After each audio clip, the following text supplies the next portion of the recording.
Hello, comment ça va? Super contente d'être avec toi pour cet épisode de podcast. J'avais envie de te parler de ce grand bonheur que je ressens de voir mes clientes en vrai. Mon Dieu, que ça fait du bien. Je prépare plein de choses en présentiel pour les prochains mois, la prochaine année. C'est fou comment ça fait du bien de se voir en personne. J'adore le virtuel, puis le virtuel me permet justement de vivre ma vie de rêve, ma vie de nomade. C'est le sujet d'aujourd'hui d'ailleurs, comment convaincre la personne qui partage ta vie de devenir nomade digital, mais en même temps, de voir mes clientes en personne, de connecter avec elles, de les serrer dans mes bras. Wow, ça fait vraiment, vraiment beaucoup de bien. Puis j'ai full de gratitude parce que j'ai organisé un pique-nique près de chez nous récemment où j'ai vu mes clientes, une vingtaine de femmes qui étaient là. C'était vraiment full improvisé dernière minute. Puis j'étais quand même contente de savoir qu'il y avait autant de femmes qui s'étaient déplacées, surtout avec cette spontanéité-là que j'ai eue.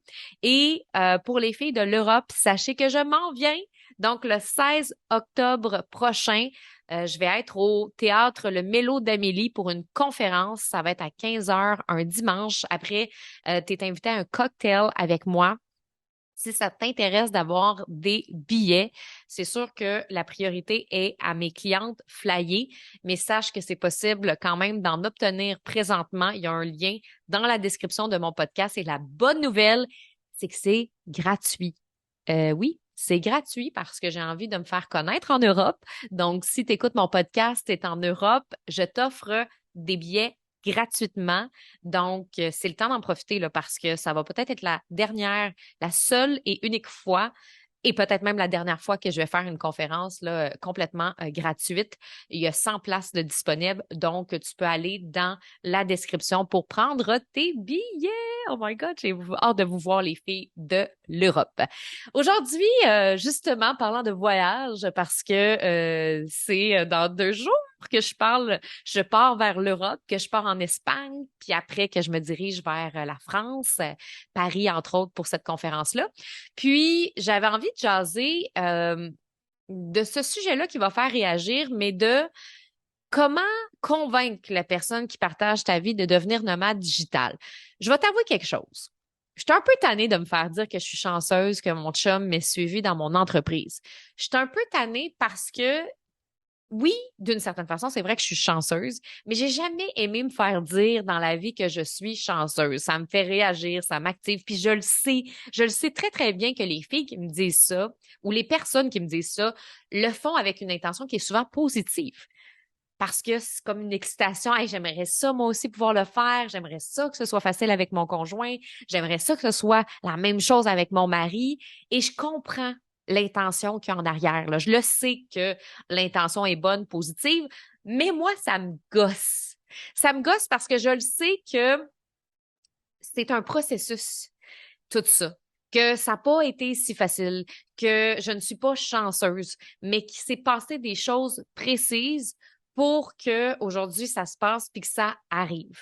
Donc, j'ai décidé aujourd'hui de te partager des clés pour convaincre la personne qu'on aime de nous suivre dans notre folie de voyage. La première clé que je veux te partager, puis on va tout de suite casser quelque chose, c'est ne jamais essayer de convaincre qui que ce soit.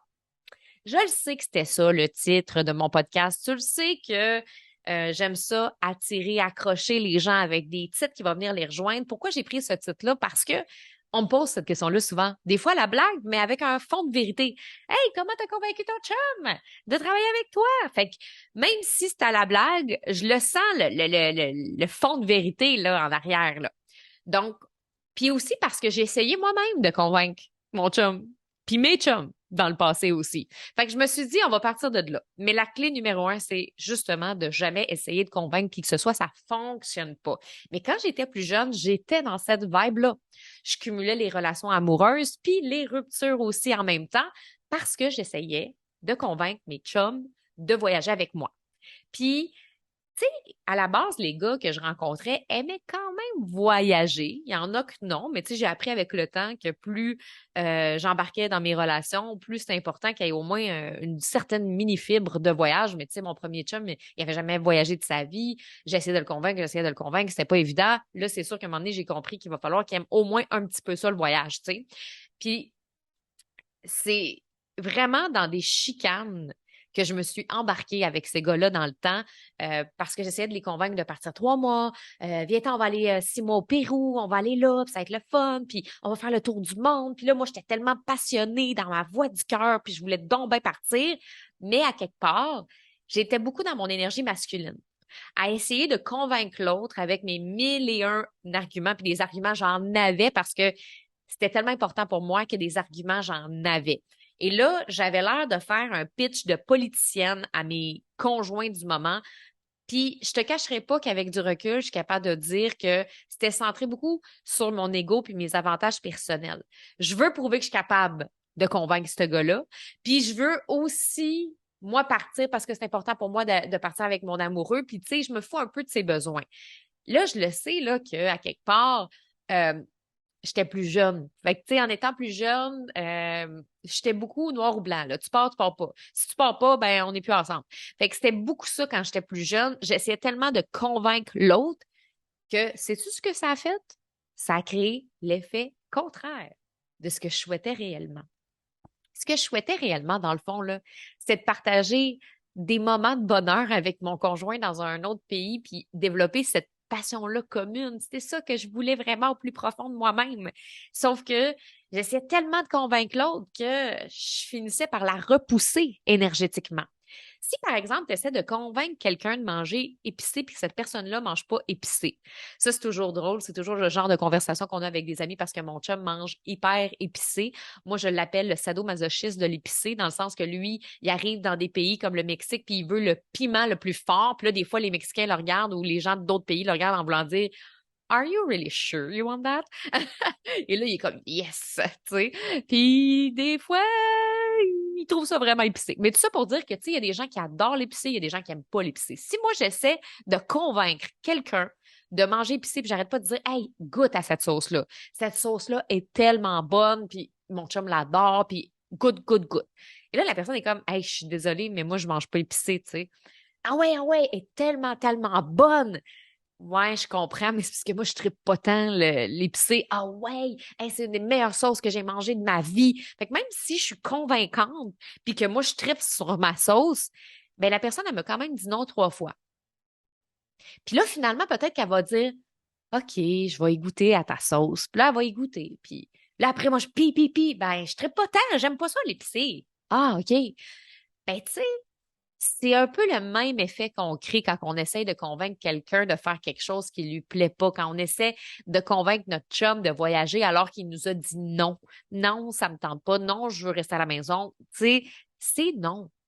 C'est non. Puis je sais que c'est plate, là. Puis attends, là, j'ai d'autres clés que je vais te donner plus tard, puis ça veut pas dire d'abandonner puis que là, c'est terminé les voyages. Mais ce que je veux dire, c'est que on le réalise pas que quand on essaie constamment de persuader quelqu'un de cette manière-là, avec une énergie masculine forte de Ah ouais, viens-t'en, ça te tente, et que l'autre, elle veut pas, c'est une persuasion qui est comme agressive. Puis on respecte pas le consentement de l'autre. Une fille qui dit non à un gars une soirée parce qu'elle veut pas qu'il vienne chez eux, c'est non. C'est pas un peut-être. Non, c'est non. C'est non. Je t'ai dit non. Je veux pas que tu m'embrasses. Je veux pas que tu viennes chez nous. C'est non. Ben, c'est la même chose quand on se fait dire non pour partir en voyage. Puis je le sais que là, il y a peut-être des filles qui sont comme, ben ouais, mais je vais pas abandonner de même. Je le sais que tu vas pas abandonner de même, sauf que l'énergie de convaincre quelqu'un, cette énergie-là, ça fonctionnera pas. Faut faire un switch au niveau de l'énergie parce que sinon, on tombe dans l'énergie de la mer. L'énergie de la mer, c'est super bon, l'énergie de la mer. Mais quand on l'utilise en excès, puis qu'on l'utilise avec une espèce de vibe de je vais materner mon conjoint, puis je vais lui dire qu'est-ce qui est bon pour lui, oublie ça, tu te tires dans le pied. Tu sais, mon chum, il a déjà une mère, il n'en a pas besoin de deux dans la vie. Donc, c'est super important de respecter l'autre par rapport à ça. Évidemment, on ne va pas s'arrêter là. Il y en a d'autres clés qui vont t'aider à pouvoir, pouvoir ouvrir des portes pour le futur, pour le voyage. Clé numéro 2, c'est d'expérimenter en fait sa vie de rêve pour briller. Ça, c'est tellement important. Puis j'en ai déjà parlé précédemment, mais si tu veux que ton chum te suive dans ton projet de nomade digital ou ton mari ou la personne avec qui tu partages ta vie, une des meilleures clés, c'est de toi expérimenter ta vie de rêve. Ce qui va te faire briller. Quand on chaîne vraiment là, en tant que femme, qu'on se permet de s'écouter, de se mettre en mouvement en fonction de ce qu'on souhaite réellement, on n'a même pas besoin de convaincre qui que ce soit. Puis notre lumière est tellement forte à l'extérieur que ça donne envie aux autres d'avoir cette énergie puissante-là. Je me souviens au début, quand j'ai commencé à m'entraîner, j'essayais de convaincre mon chum aussi de le faire. Je t'ai peut-être déjà raconté cette histoire-là, puis j'essayais de le convaincre de bien manger, puis j'essayais de le convaincre de faire ci, puis j'essayais de le convaincre de s'entraîner avec moi. Je voulais qu'il s'entraîne avec moi parce que moi, je m'entraîne depuis un certain temps avec le duo Les Shapés, qui sont des clientes à moi, qui sont des flyers que j'aime beaucoup d'amour. Puis, je voulais qu'il le fasse avec moi. Mais mon chum, c'est un gars que c'est moins son style d'entraînement. Il aime ça, mais c'est moins son style. Lui, il aime jogger. Puis là, j'essayais de le convaincre de faire cet entraînement-là avec moi. Puis j'essayais de le convaincre de faire du jogging tant de jours par semaine. J'essayais de le convaincre de bien manger. Puis j'essayais de le convaincre de bien des affaires. Puis tu sais, honnêtement, c'est gossant. Fait qu'à un moment donné, j'ai bien réalisé que j'étais dans mon rôle de la mère. J'essayais de materner mon chum en lui disant quoi faire. Et j'ai juste arrêté, j'ai lâché prise. Je me suis dit, ouais, pourquoi je le fais, l'entraînement? Je le fais-tu pour que mon chum le fasse ou je le fais pour moi? Donc, je le fais pour moi. Et ça a eu des résultats à moyen long terme. Cette discipline-là que j'avais avec l'entraînement, ça a eu un impact. Ce qui fait que mon chum me regardait et il était comme, waouh, t'es belle. Il voyait l'impact sur mon corps, il voyait l'impact sur mon énergie, il voyait l'impact sur ma discipline et ça l'a vraiment inspiré. Qu'est-ce que tu penses que ça crée chez lui?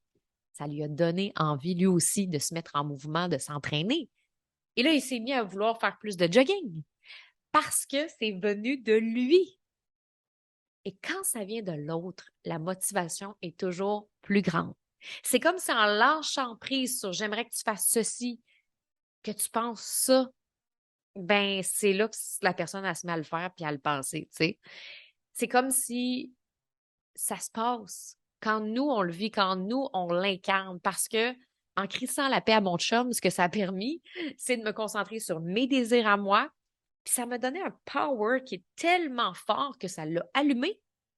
Donc, si le voyage, ça fait partie de toi, puis que voyager, ça te donne ce power-là, et que quand tu reviens, tu es inspirante, tu es rayonnante, tu es souriante, puis en plus, tu as la libido dans le piton quand tu reviens, hey, ça se peut que ton chum, à un moment donné, se dise, hey, tu sais-tu quoi? Ton prochain voyage, je pense que je vais venir avec toi.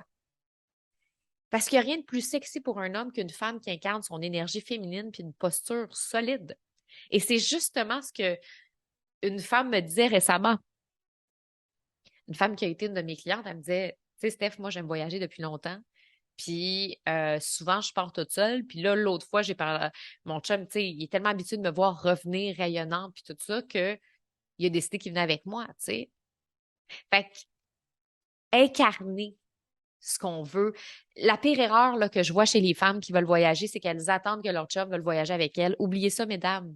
Oubliez ça parce que si tu attends que l'autre soit in, toi, tu es en train d'être out de ton rêve.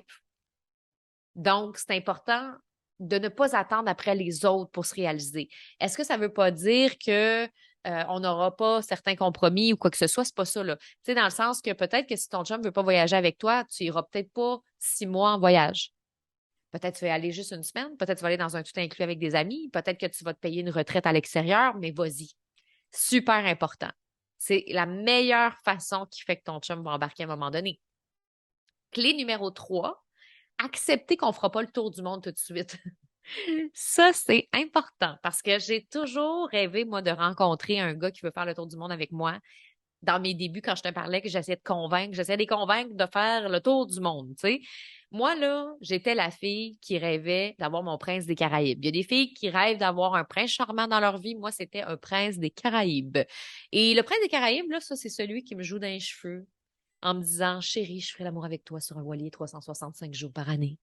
J'ai envie de parcourir le monde comme s'il n'y avait pas de lendemain. Puis tu sais, le gars qui tripe, là, essayer des nouvelles affaires, va aller faire de la plongée, du vélo, aller pique-niquer dans la même journée. Là, t'es comme, oh my goodness. Je m'imaginais ça, là, un étalon, un globe-trotteur, badass romantique qui vibre les voyages puis l'aventure autant que moi. Ma ballonne a pété. Ma ballonne a pété parce que je le trouvais pas, ce gars-là. Puis je dis pas qu'il n'existe pas dans le monde, OK? Mais ce que je veux dire, c'est que j'en ai rencontré des gars exceptionnels qui avaient pas mal toutes les qualités, qui aimaient voyager, qui aimaient le plein air, qui aimaient l'aventure, qui voulaient faire le tour du monde, tout ça, mais ces gars-là m'attiraient pas, tu sais, il n'y avait pas l'espèce d'étincelle pour être en couple avec cette personne-là ou pour avoir une vie avec cette personne-là. Puis, des fois, tu as l'étincelle, mais le gars veut pas voyager. Bref, tu sais, à un moment donné, là, c'est pas juste une liste de critères, tu rentres dedans, puis c'est comme ça que ça marche, là. Fait qu'à un moment donné, j'ai aussi compris que j'étais en train, moi, de me fermer peut-être à l'homme de ma vie, tu sais, puis que en baissant mes attentes, puis en acceptant que je ferais pas le tour du monde tout de suite, ça ouvre les possibilités. Puis quand j'ai rencontré Phil, c'était pas ce gars-là qui voulait faire le tour du monde. Il faisait des tout inclus. Fait qu'il y avait quand même une ouverture, là. Tu sais, j'aurais pas pu sortir avec un gars qui déteste voyager, ça c'est sûr, sûr, sûr. Mais il faisait des tout inclus par année, tu sais, un par année, mettons. Puis, moi, je faisais du voyage backpack un peu partout dans le monde. J'avais voyagé à Hawaï, j'avais voyagé en Australie, j'avais voyagé en France. Fait que, tu sais, moi, j'étais plus la fille aventurière backpack. Puis, mon chum, ben, lui, il était plus tout inclus. Puis quand je lui parlais au début, là, tu sais, au début de notre relation, de faire le tour du monde, parce qu'on dirait que je commence toujours de même mes relations, puis finalement, ça pète. Quand je lui parlais de ça, c'est comme l'équivalent de demander à quelqu'un. C'est comme si, dans le fond, quand tu dis à quelqu'un, hey, on va faire le tour du monde, ben, c'est l'équivalent de demander à quelqu'un qui n'a jamais couru de faire un marathon dans 6 mois. Là, wow, on va se calmer, là. Fait que je suis allée graduellement, finalement, avec Phil. On a commencé par faire un premier voyage de 2 semaines en sac à dos. Ensuite, un 3 semaines en sac à dos. Ensuite, un 3 mois. Et c'est ce qui nous amène aujourd'hui, après 6 ans et demi de relation, d'être où on en est. J'ai brisé mon pattern aussi grâce à Phil parce que avant c'était tout ou pas en tout. Tu viens pas, comme je le disais tantôt, noir ou blanc, c'est tour du monde, c'est le voilier, c'est la grosse affaire. Fait que pour moi, accepter de pas faire tout de suite le tour du monde, puis d'y aller graduellement, puis de réaliser mon rêve un pas à la fois, étape par étape, pour respecter aussi le rythme de l'autre est essentiel. Le but, c'est jamais de se priver de ses rêves, mais d'être consciente qu'il y a des étapes puis que c'est correct. Clé numéro 4, très important, détecter le taux d'ouverture de la personne qu'on aime. Quand j'ai commencé à sortir avec Phil, c'était pas question qu'il quitte son travail. Ça faisait plus de 15 ans qu'il était à TVA, qu'il était au même emploi, puis c'était pas partout dans ses plans, là, ni de travailler pour moi, ni de quitter sa job. Parce que si j'avais demandé ça, je suis pas sûre que notre relation aurait continué. C'est un gars qui aime la sécurité, qui aime la stabilité, il aimait son travail aussi, fait que oublie ça, là, il va pas quitter son emploi.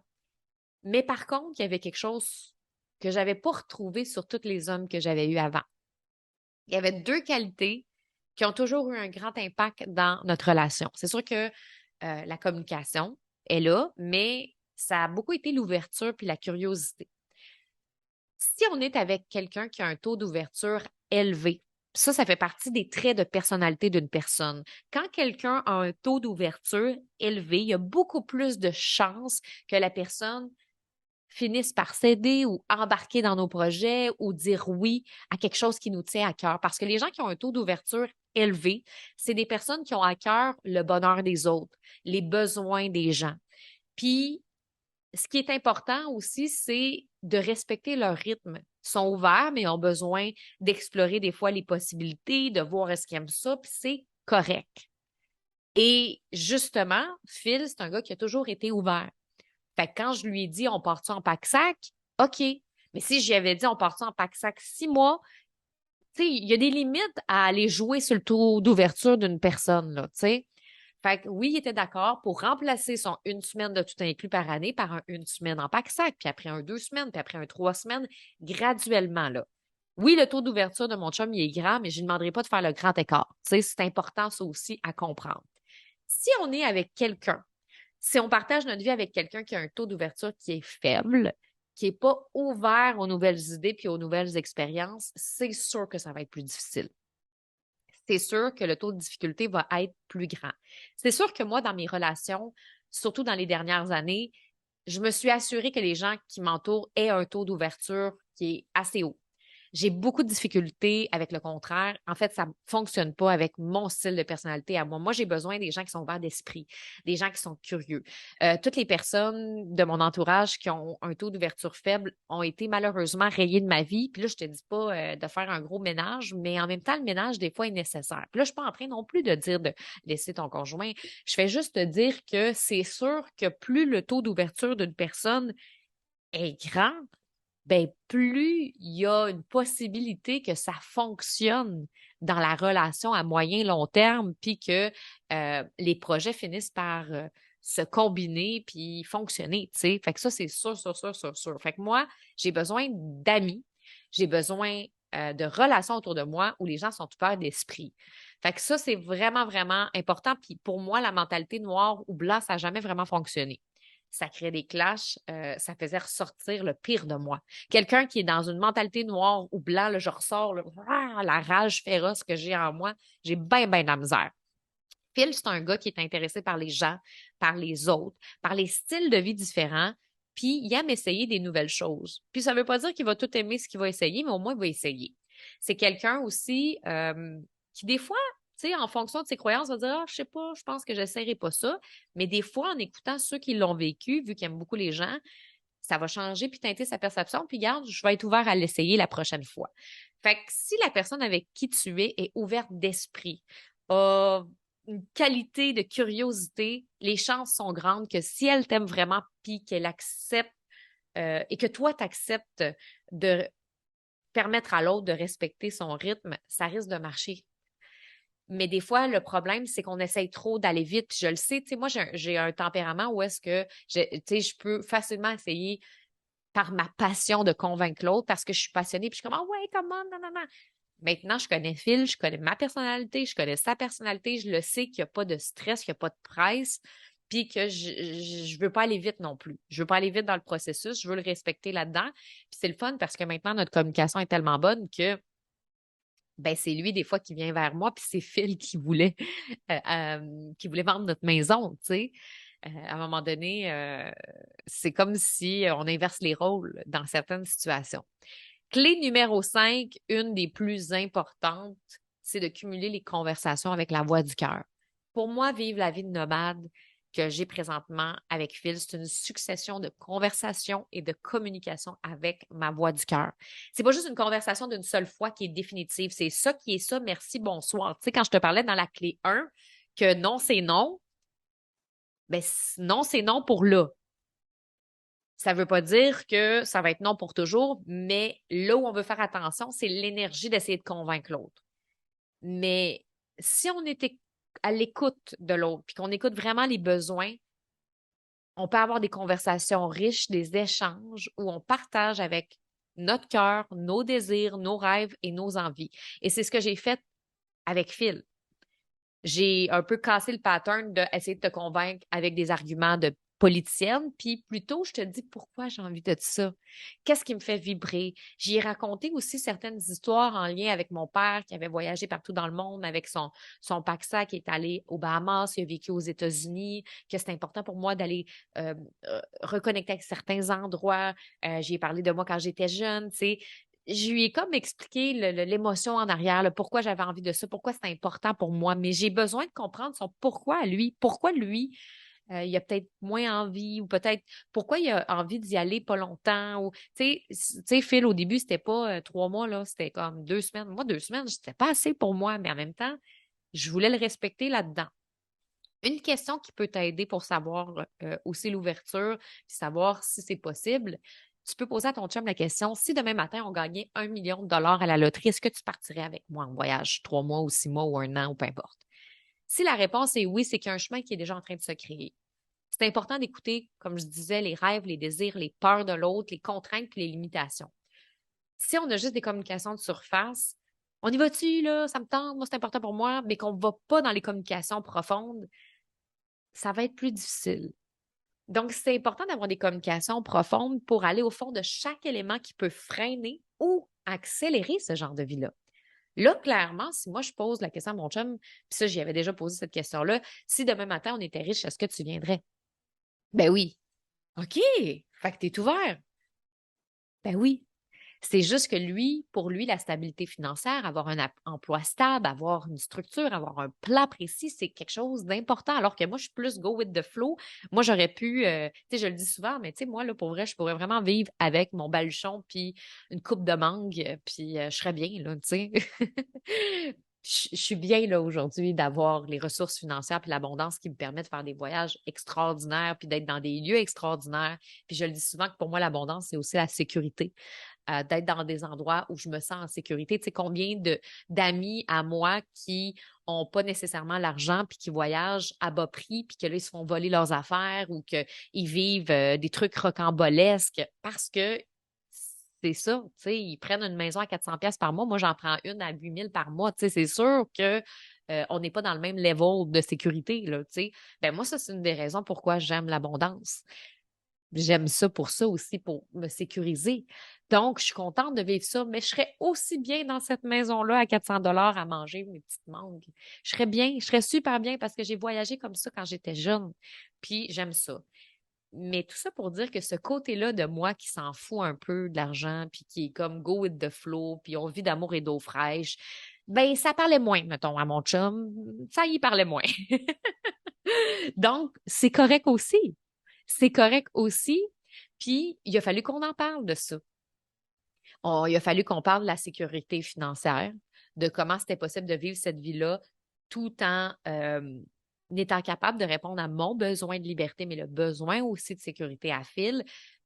Phil, c'est quelqu'un qui a besoin d'une sécurité aussi au niveau amical, familial, alors que moi, je suis le genre de fille qui va se faire des nouveaux amis partout dans le monde, dans mon style de personnalité, puis j'aime avoir des nouvelles connexions, puis tout ça, alors que pour lui, il a ses amis, puis il aime avoir cette stabilité-là amicale, donc il a besoin de revoir ses amis souvent. Fait que ça aussi, ça faisait partie de nos conversations. Qu'est-ce qu'on va faire avec nos amis quand on les verra pas pendant 6 mois? Moi, personnellement, je suis pas une ennuyeuse, puis on se crée plein de contacts, mais pour lui, c'est important. C'est toutes des conversations qu'on a cumulées et c'est ça qui nous a emmenés où on est aujourd'hui. La communication, c'est vraiment un skill à développer, autant pour réussir ce genre de vie-là que pour faire rayonner notre entreprise de nomade digital. Puis la vérité, c'est que ce qui nous amène là, aujourd'hui, 6 ans et demi plus tard, c'est toutes les clés que je t'ai partagées. Fait que si je répète ces clés-là qui peuvent t'aider, premièrement, ne jamais essayer de convaincre l'autre parce que l'énergie de convaincre l'autre, ça fonctionne pas. C'est une énergie qui est pas bonne. C'est pas une énergie de puissance, c'est une énergie de ah ouais, c'est ça qui est ça, ça te tente, moi ça me tente, on lâche ça. Deuxième clé, expérimenter sa vie de rêve pour briller. Quand on brille, quand on est dans notre power puis notre lumière, ça inspire l'autre. Notre conjoint va faire t'es bien belle, t'es bien bonne. Puis là, à un moment donné, ben, il va sentir que c'est peut-être le temps pour lui d'essayer. Fait que ça, là, c'est beaucoup plus inspirant que d'être dans l'énergie de la mère de chérie, c'est ça que je veux que tu fasses. Fait que ça, clairement que ça a un impact. Ensuite, la clé numéro 3, c'est d'accepter qu'on ne fera pas le tour du monde aujourd'hui. De commencer étape par étape. Donc, de commencer avec un voyage d'une semaine, 2 semaines, 3 semaines et de voir où ça peut nous mener. Et la dernière clé, il en reste 2, c'est d'évaluer en fait le taux d'ouverture de la personne qu'on aime. Ça, c'est important. Évaluer le taux d'ouverture de la personne qu'on aime. Est-ce que la personne qu'on aime est ouverte d'esprit? Est-ce qu'elle est curieuse ou vraiment pas, puis que c'est comme noir ou blanc? Parce que dans ce temps-là, ben, clairement que c'est un indicateur que ça va être un peu plus difficile. Ça ne veut pas dire qu'on ne peut pas développer puis ouvrir son taux d'ouverture, mais en même temps, on ne peut pas changer ça chez quelqu'un. Fait que c'est aussi d'avoir peut-être cette conversation-là sur l'ouverture. Si on sent que l'autre personne est moins ouverte, on peut peut-être lui en parler de ça. Fait que, il y a ça aussi. Et la dernière clé, cumuler les conversations avec la voix du cœur. Parler de tous les éléments.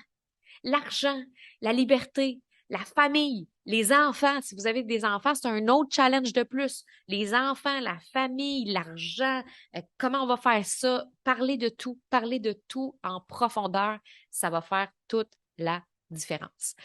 Je suis contente d'avoir fait ce podcast-là aujourd'hui parce que je sens que ça va aider des gens. Puis si, d'ailleurs, tu as une amie peut-être que son rêve, c'est de devenir nomade digital, puis que tu sens que des fois, sa relation amoureuse la bloque, ben, tu peux lui partager cet épisode-là parce que je pense que ça va aider des femmes. J'aurais vraiment aimé ça, moi, écouter cet épisode-là il y a de ça quelques années. J'aurais aimé ça que quelqu'un me botte un peu les fesses avec amour et me dise arrête donc d'essayer de convaincre l'autre, là. Donc, voilà. Fait que je te souhaite une bonne semaine. Je te rappelle que si tu es intéressé à venir me voir à Paris le 16 octobre prochain, les billets sont disponibles dans le lien de ma description. Puis nous, on se retrouve la semaine prochaine alors que ben, je serai en Europe. Yeah! Bye!